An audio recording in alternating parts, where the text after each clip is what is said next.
Bonjour et bienvenue dans 15 minutes pour parler d'Europe. La France préside le Conseil de l'Union européenne pour 6 mois. À cette occasion, la délégation des barreaux de France et Lefebvre d'Alloz s'associe pour vous proposer ce podcast, dont la vocation est de sensibiliser sur les travaux et les actions conduites dans le domaine de la justice au plan européen. Aujourd'hui, pour nous parler d'Europe, Laurent Petiti reçoit Sandrine Gaudin. L'entretien qu'elle nous a accordé se déclinera en 3 podcasts successifs. Le premier sera consacré au rôle du SGAE et à la transposition des directives en France. Sandrine Gaudin, bonjour. Bonjour Laurent. Vous êtes depuis novembre 2017 conseillère Europe du Premier ministre et secrétaire général des Affaires européennes. Le secrétariat général des Affaires européennes, qui a été créé en 1948, est au centre de la coordination interministérielle pour les questions européennes et le garant de la cohérence et de l'unité de la position française au sein de l'Union européenne. Comment concrètement s'organise une coordination ? Alors, la coordination des affaires européennes qui vise en fait à parler à Bruxelles d'une seule voix. C'est-à-dire qu'il faut que le gouvernement français puisse être, incarné dans une seule position.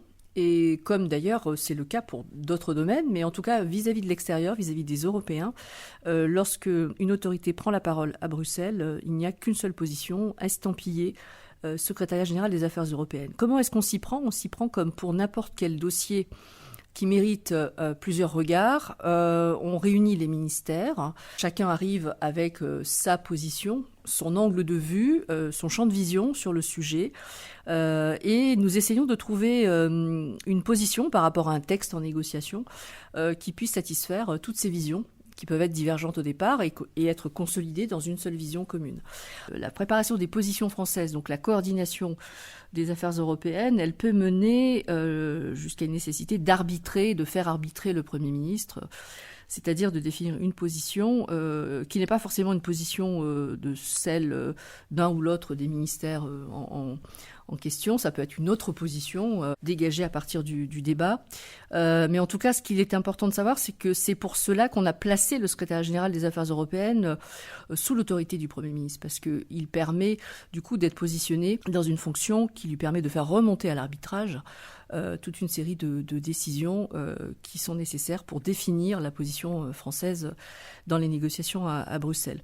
Et c'est aussi le sens de ma double casquette, puisque je peux, dans la même réunion, si j'ose dire, au titre du SGAE, recueillir les avis des uns et des autres autour de la table, essayer de trouver des positions communes possibles qui convergent pour tenir compte des intérêts des uns et des autres, et si ce n'est pas possible, porter le sujet au niveau de Matignon avec mon autre casquette, soit le régler à mon niveau avec d'autres collègues du cabinet, soit le faire remonter au niveau du Premier ministre. Donc on a une organisation qui dépend en fait qui correspond à l'organisation et au rôle du Premier ministre dans le cadre de la Constitution, c'est-à-dire en charge de la politique, des politiques publiques, de la coordination gouvernementale et donc de sa capacité à faire des arbitrages.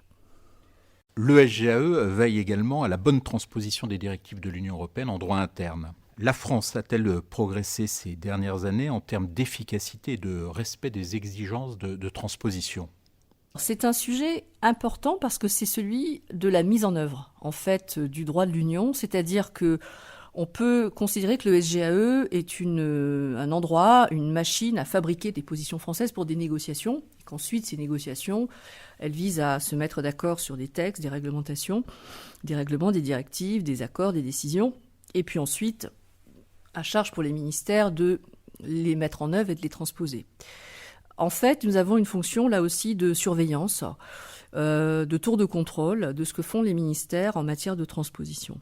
Alors, il y a eu un Conseil européen en 2007 qui a fixé un objectif à tous les États membres, qui est d'être toujours en temps et en heure respectueux des délais fixés par les textes eux-mêmes pour la transposition, mais avec une possibilité d'écart concernant 1% des directives adoptées dans l'année. Donc on a une petite marge de souplesse, si j'ose dire, ou marge d'erreur, qui nous permet d'avoir un indicateur, en fait.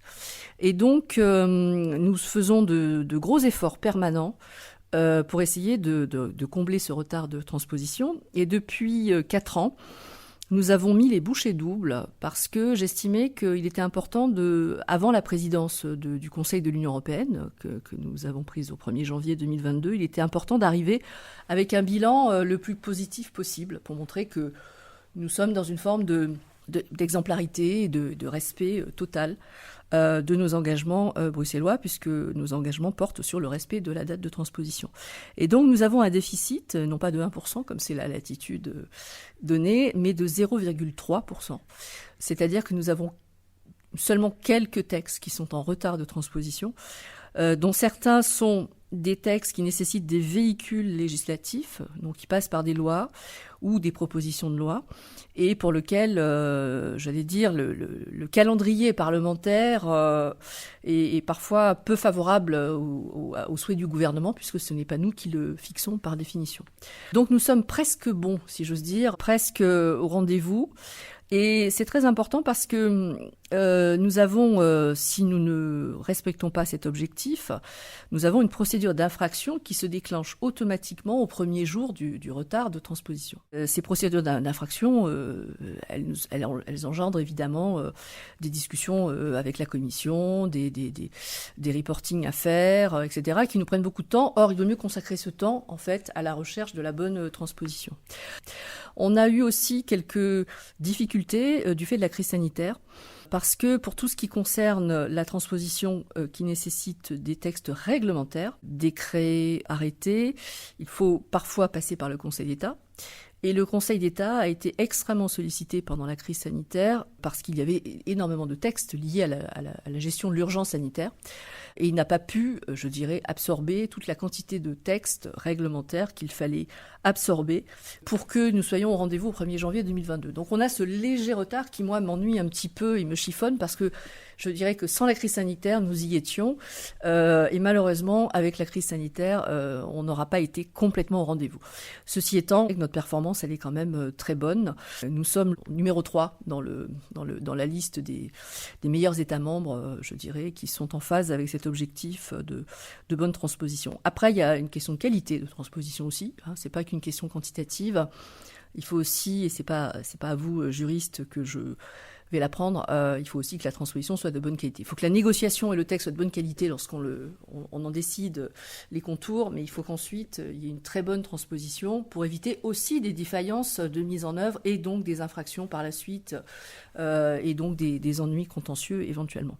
Donc c'est un travail très consciencieux qu'on doit mener et qu'on doit mener dès le début de la négociation, puisqu'on doit anticiper dès que nous recevons la proposition de texte, dès qu'elle est publiée, on doit déjà se préparer à préparer, je dirais anticiper ce que le texte va générer comme processus de transposition dans le droit interne. C'est un travail absolument essentiel.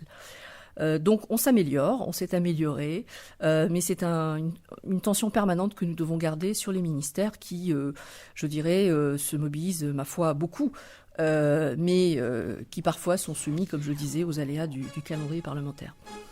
Sandrine Gaudin, je vous remercie. Merci à vous. 15 minutes pour parler d'Europe, c'est fini pour aujourd'hui. Avec ce podcast inédit, nous espérons susciter le réflexe européen. Nous espérons donc vous retrouver, plus nombreux encore, au prochain épisode. À bientôt.